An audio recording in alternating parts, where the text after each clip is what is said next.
News तो वक्त हो गया है सुबह सुबह की बड़ी खबरों को जानने का। तो उससे पहले यदि आप हमारे चैनल पर नए हैं तो चैनल को सब्सक्राइब कर लें ताकि इसी तरह की देश दुनिया की आप सारी खबरों से रह सके अपडेट। तो खबरों को शुरू करने से पहले पेश है आपके लिए आज का सवाल। भारतीय संविधान का निर्माता किसे कहा जाता है? आप इस सवाल का जवाब कमेंट में लिख दीजिए। तो चलिए जानते हैं आज सुबह सुबह की बड़ी खबरें।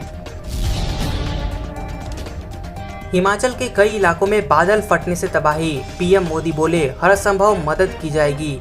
जी हां, हिमाचल प्रदेश में आसमान से आफत टूट पड़ी है। राज्य के कई इलाकों में बादल फटने की वजह से तबाही आ गई है। धर्मशाला में कई गाड़ियां बह गई हैं, घर और दुकान भी गिर गए हैं। शिमला के पास सड़क बहने से रास्ते बंद हो गए हैं। राज्य में 16 जुलाई तक इसी तरह से मानसून की बारिश होगी। इस बीच पीएम मोदी ने कहा कि राज्य को हर संभव मदद दी जाएगी। हिमाचल प्रदेश की स्थिति पर नजर रखी जा रही है। मोदी ने ट्वीट करते हुए लिखा कि हिमाचल प्रदेश में भारी बारिश के कारण स्थिति पर गंभीरता से नजर रखी जा रही है। अधिकारी राज्य सरकार के साथ मिलकर काम कर रहे हैं। हर संभव सहयोग दिया जा रहा है। मैं प्रभावित क्षेत्रों में लोगों की सुरक्षा के लिए प्रार्थना करता हूं। महंगाई के मोर्चे पर आई राहत भरी खबर। जून में खुदरा महंगाई दर में आई गिरावट। जी हां, जून के महीने में भारत की खुदरा महंगाई दर घटकर 6.26% रही। मई के मुकाबले इसमें थोड़ी राहत आई है। मई में खुदरा महंगाई दर 6.30% रही थी। तो वहीं मई के महीने में भारत इंडस्ट्रियल आउटपुट यानी IIP में सालाना आधार पर 29.27% की तेजी दर्ज की गई है। यह जानकारी ministry of statistics and programme implementation ने दी है। योगी सरकार की जनसंख्या नीति पर VHP ने उठाए सवाल। लॉ कमीशन को चिट्ठी लिखकर की एक बच्चे वाला नियम हटाने की मांग। जी हां, योगी सरकार की नई जनसंख्या नीति से VHP खुश नजर नहीं आ रही है। यही वजह है कि विश्व हिंदू परिषद ने इस पर सवाल उठाए हैं। दरअसल इस पूरी नीति में एक बच्चे वाले नियम पर सवाल खड़े किए गए हैं। VHP के कार्यकारी अध्यक्ष आलोक कुमार ने इसे यूपी लॉ कमीशन को चिट्ठी लिखी है। उनका कहना है कि सरकारी कर्मचारी को एक बच्चा होने पर इंसेंटिव दिए जाने की बात सरकार की तरफ से जो कही गई है, इस नियम से समाज में असंतुलन पैदा होगा।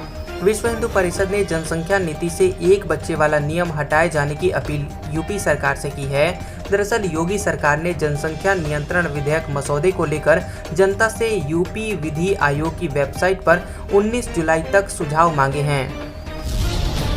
एक स्टडी में दावा, रूसी वैक्सीन स्पुतनिक V शरीर में हाई IgG और न्यूट्रलाइजिंग एंटीबॉडी बनाने में कामयाब। एक ही डोज है काफी। जी हां, कोरोना महामारी की दूसरी लहर की रफ्तार थमने के साथ ही देश भर में वैक्सीनेशन पर काफी जोर दिया जा रहा है। तो वहीं एक अध्ययन के अनुसार रूसी कोविड-19 वैक्सीन स्पुतनिक V की पहली खुराक मानव शरीर में उच्च IgG एंटीबॉडी और न्यूट्रलाइजिंग एंटीबॉडी बना रही है। IgG एंटीबॉडी आपके शरीर में मेमोरी सेल का निर्माण करती है ताकि बाद में आपका इम्यून सिस्टम इस वायरस से लड़ने में सक्षम रहे।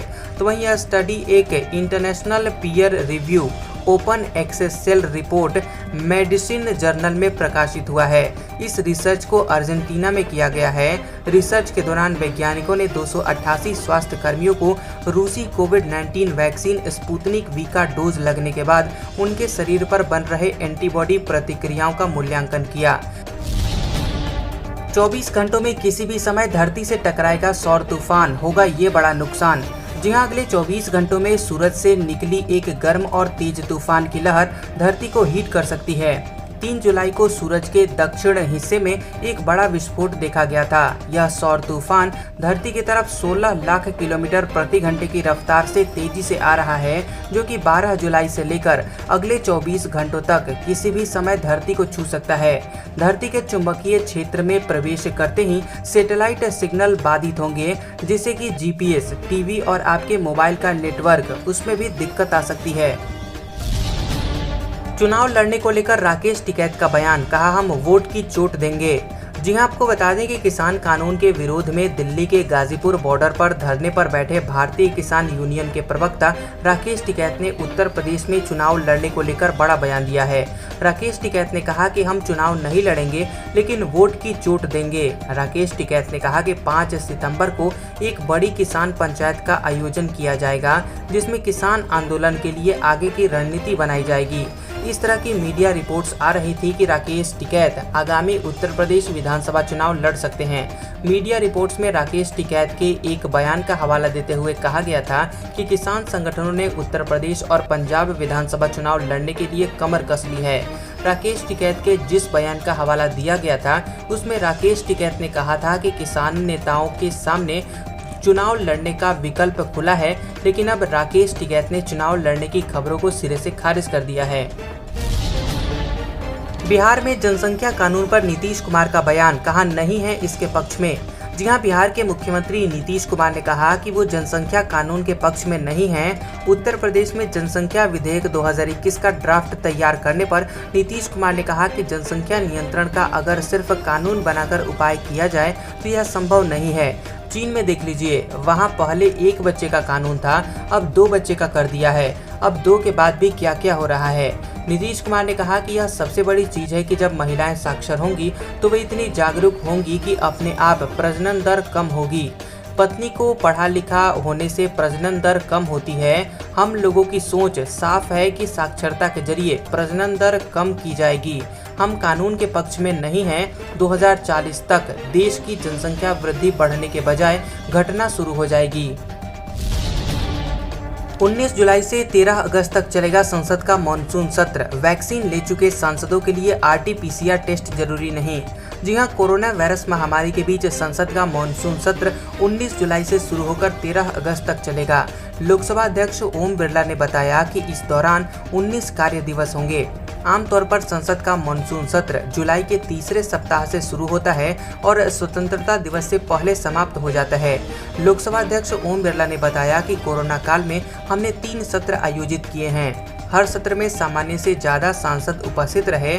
सांसदों ने देर रात तक बैठक भी किया। 24 घंटे RT-PCR की सुविधा रहेगी। अधिकतम सदस्यों ने वैक्सीन लगवा ली है। 311 सांसदों ने दोनों डोज ले लिए हैं, तो वहीं 23 सांसद कोरोना होने के कारण वैक्सीन नहीं ले पाए थे। जम्मू कश्मीर की महबूबा मुफ्ती का केंद्र सरकार पर निशाना, कहा पूरे देश में परिसीमन 2026 में, तो यहाँ क्या जल्दी है। जी हां, आपको बता दें कि जम्मू कश्मीर की पूर्व मुख्यमंत्री और PDP की अध्यक्ष महबूबा मुफ्ती ने निशाना साधते हुए कहा कि पूरे देश में परिसीमन 2026 में हो रहा है, तो फिर यहाँ क्या जल्दी है। उन्होंने PM मोदी के साथ हुई जम्मू कश्मीर के सभी दलों की बैठक पर कहा कि PM 20 मिनट पार्टी से मिले तो क्या 20 मिनट में फैसला हो सकता है। महबूबा मुफ्ती ने कहा कि परिसीमन पूरे देश में 2026 में हो रहा है, तो फिर यहाँ क्या जल्दी है। PM मोदी 20 मिनट पार्टी से मिले तो क्या 20 मिनट में ये फैसला हो सकता है। इतना ही नहीं, उन्होंने ये भी कहा कि जम्मू कश्मीर में लोग पानी के लिए तड़प रहे हैं, बिजली नहीं है, बेरोजगारी रोज बढ़ती ही जा रही है।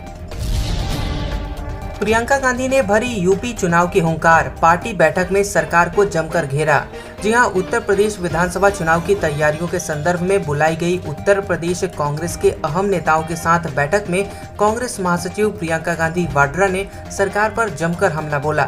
इसी के साथ ही ऐलान किया कि महंगाई, बेरोजगारी और जंगल राज के खिलाफ यूपी कांग्रेस सड़कों पर और मजबूती से उतरेगी।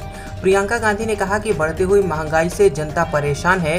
पेट्रोल, डीजल, सरसों तेल, फल सब्जियों के दाम आसमान छू रहे हैं। उत्तर प्रदेश सलाहकार परिषद और राजनीतिक ग्रुप के साथ बुलाई गई इस डिजिटल बैठक में प्रियंका गांधी वाड्रा ने उत्तर प्रदेश की योगी सरकार को आड़े हाथों लेते हुए आरोप लगाया कि पंचायत चुनाव में खुलेआम हिंसा हुई।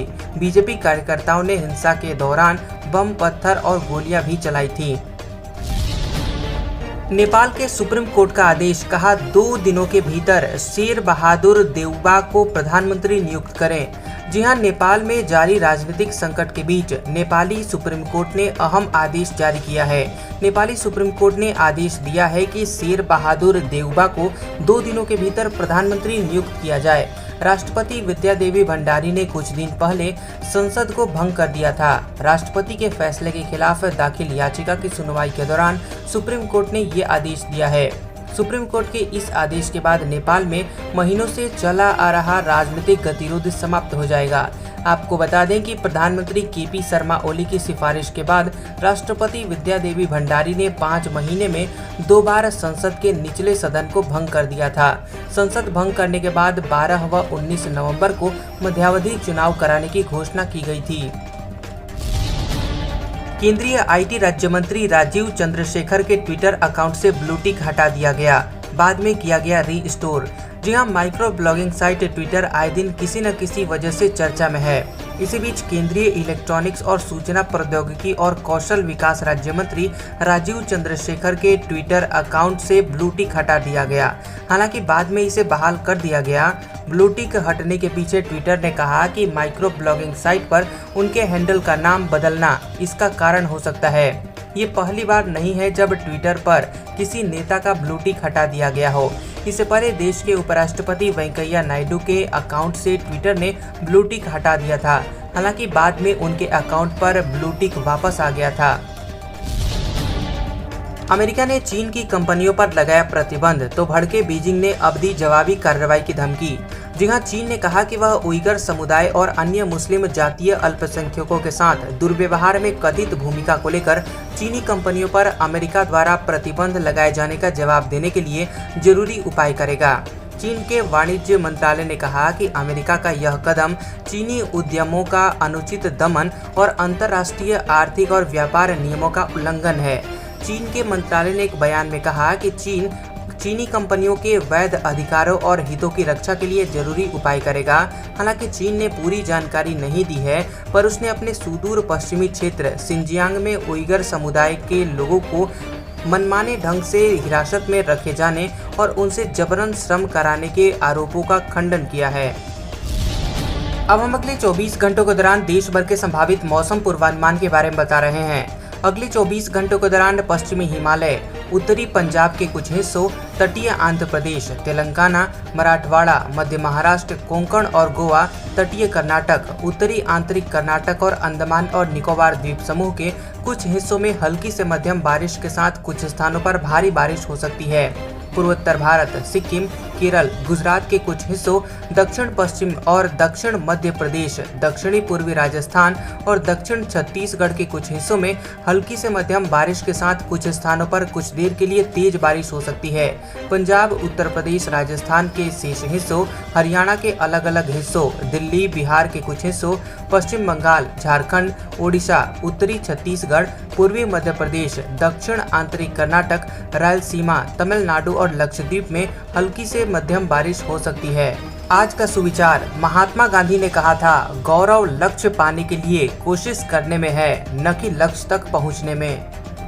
कैसा लगा ये वीडियो हमें कमेंट सेक्शन में जरूर बताएं। वीडियो पसंद आया हो तो वीडियो को लाइक और शेयर करें और ऐसे इंटरेस्टिंग वीडियोस देखने के लिए हमारे चैनल जियो न्यूज को सब्सक्राइब करें और बेल आइकॉन को दबाएं। और हमारे ओल्ड और लेटेस्ट वीडियोस देखने के लिए हमारे प्लेलिस्ट और कम्युनिटी टैब को जरूर चेक करें। तो मिलते हैं अगले वीडियो में, तब तक के लिए आपका शुक्रिया।